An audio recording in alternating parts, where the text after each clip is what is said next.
নতুন নির্বাচন কমিশনের প্রথম কর্মদিবসে প্রধান নির্বাচন কমিশনার এএমএম নাসির উদ্দিনের নেতৃত্বে নির্বাচন কমিশনের কর্মকর্তাদের সঙ্গে পরিচিতি এবং মতবিনিময় সভা অনুষ্ঠিত হয়েছে।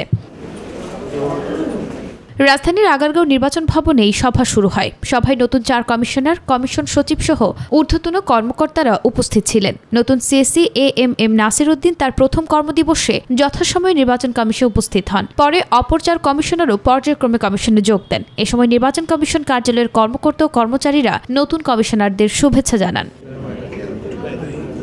পরে কমিশন ভবনের সম্মেলন কক্ষে মতবিনিময় শেষে নির্বাচন কমিশনার অবসরপ্রাপ্ত ব্রিগেডিয়ার জেনারেল আবুল ফজল মোহাম্মদ সানাউল্লাহ গণমাধ্যম কর্মীদের জানান, নির্বাচন প্রক্রিয়ার সব সংস্কার শেষে যথাসময়ে নির্বাচন অনুষ্ঠিত হবে। এ নিয়ে সুনির্দিষ্ট দিনক্ষণ বলার সময় এখনো আসেনি। চ্যালেঞ্জ তো অবশ্যই আছে এবং চ্যালেঞ্জ মোকাবেলা করার জন্যই আমরা এখানে আছি।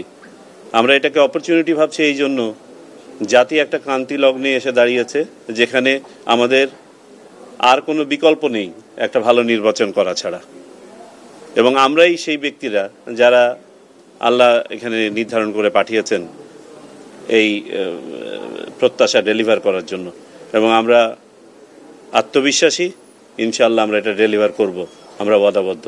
দেশের মানুষ একটি সুন্দর সুষ্ঠু নির্বাচন চায়, আর তা আয়োজনের জন্য করণীয় নিয়েই এই মতবিনিময় সভা হয়েছে বলেও জানান নির্বাচন কমিশনার। দ্রুত ব্যাপারটা তো একটা রিলেটিভ টার্ম, এটা একটা পলিটিক্যাল প্রসেসের মধ্যে দিয়ে আমরা যাচ্ছি। সেই প্রসেসটা আই এম শিওর আপনারা হয়তো আমাদের মাননীয় প্রধান উপদেষ্টার বক্তব্য শুনেছেন। তিনিও বলেছেন যে এই সরকারের উদ্দেশ্য হচ্ছে দ্রুততম সময়ে নির্বাচন দেওয়া, তবে যেসব সংস্কার কার্যক্রম তারা হাতে নিয়েছেন সেগুলো তো চলমান আছে।